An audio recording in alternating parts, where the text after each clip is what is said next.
जय सिया राम, जय जय सिया राम, जय सिया राम, जय जय सिया राम।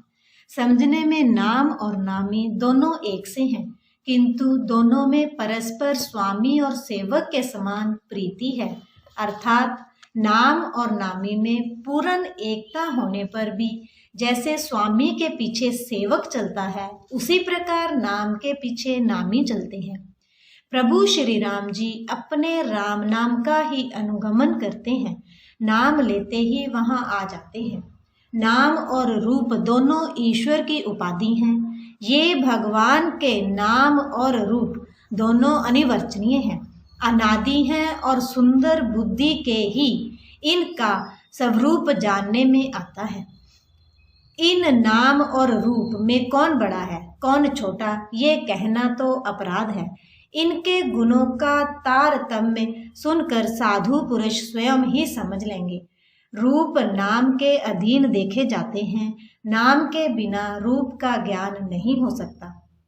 कोई सा विशेष रूप बिना उसका नाम जाने हथेली पर रखा हुआ भी पहचाना नहीं जा सकता, और रूप के बिना देखे भी नाम का स्मरण किया जाए तो विशेष प्रेम के साथ वह रूप हृदय में आ जाता है। नाम और रूप की गति की कहानी अकथनीय है।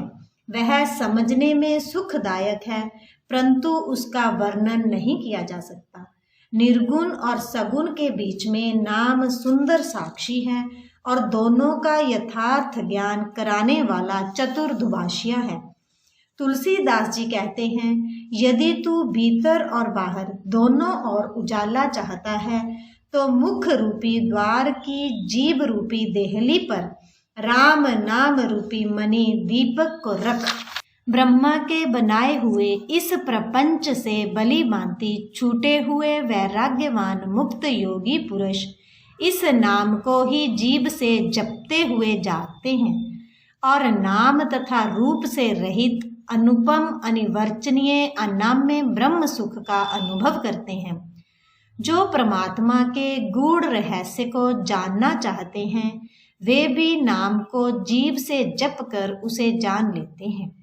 साधक लो लगाकर नाम का जप करते हैं और अनिमादी सिद्धियों को पाकर सिद्ध हो जाते हैं। संकट से घबराए हुए आरत भगत नाम जप करते हैं तो उनके बड़े भारी बुरे बुरे संकट मिट जाते हैं और वे सुखी हो जाते हैं।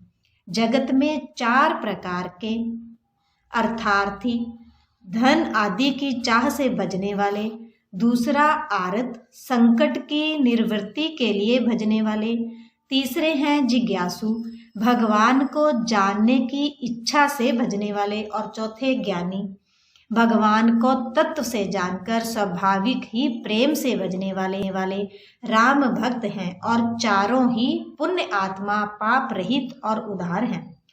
चारों ही चतुर भक्तों को नाम का ही आधार है। इनमें ज्ञानी भक्त प्रभु को विशेष रूप से प्रिय हैं। यूं तो चारों युगों में और चारों ही वेदों में नाम का प्रभाव है, परंतु कलयुग में विशेष रूप से है। इसमें तो नाम को छोड़कर दूसरा कोई उपाय ही नहीं है।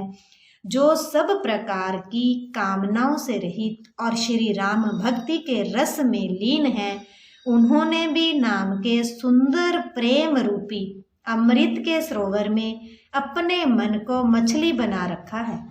अर्थात वे नाम रूपी सुधा का निरंतर आस्वादन करते रहते हैं, कि उससे अलग होना नहीं चाहते। निर्गुण और सगुण ब्रह्मा के 2 स्वरूप हैं। ये दोनों ही अकथनीय, अथाह, अनादि और अनुपम हैं। मेरी सम्मति में नाम इन दोनों से बड़ा है। जिसने अपने बल से दोनों को अपने वश में कर रखा है।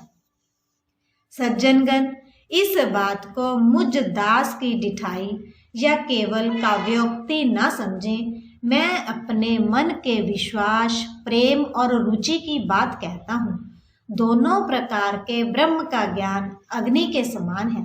निर्गुण उस अप्रकट अग्नि के समान है जो काठ के अंदर है परंतु दिखती नहीं है, और सगुण उस प्रगट अग्नि के समान है जो प्रत्यक्ष दिखती है।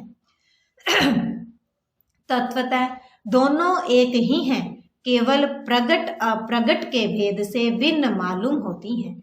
इसी प्रकार निर्गुण और सगुण तत्वतः एक ही हैं। इतना होने पर भी दोनों ही जानने में बड़े कठिन हैं, परंतु नाम से दोनों सुगम हो जाते हैं। इसी से मैंने नाम को निर्गुण ब्रह्म से और सगुण राम से बड़ा कहा है। ब्रह्म व्यापक है, एक है, अविनाशी है, सत्ता, चैतन्य और आनंद की घन राशि है। ऐसे विकार रहित प्रभु के हृदय में रहते ही जगत के सब जीव दीन और दुखी हैं। नाम का निरूपण करके नाम के यथार्थ स्वरूप, महिमा, रहस्य और प्रभाव को जानकर नाम का जतन करने से, श्रद्धा पूर्वक नाम जप रूपी साधन करने से वही ब्रह्म ऐसे प्रकट हो जाता है जैसे रतन के जानने से उसका मूल्य। इस प्रकार निर्गुण से नाम का प्रभाव अत्यंत बड़ा है। अब अपने विचार के अनुसार कहता हूँ कि नाम राम से भी बड़ा है। श्री रामचंद्र जी ने भक्तों के हित के लिए मनुष्य शरीर धारण करके स्वयं कष्ट सहकर साधुओं को सुखी किया, परंतु भगतगण प्रेम के साथ नाम का जप करते हुए सहज ही में आनंद और कल्याण के घर हो जाते हैं।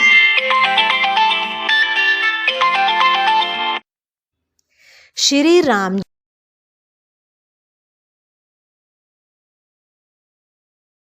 एक तपस्वी की स्त्री को ही तारा, परंतु नाम ने करोड़ों दुष्टों की बिगड़ी बुद्धि को सुधार दिया। श्री राम जी ने ऋषि विश्वामित्र के हित के लिए एक सुकेतु यक्ष की कन्या ताड़का की सेना और पुत्र सुबाहु सहित समाप्ति की, परंतु नाम अपने भक्तों के दोष, दुख और दुराशाओं का इस तरह नाश कर देता है जैसे सूर्य रात्रि का।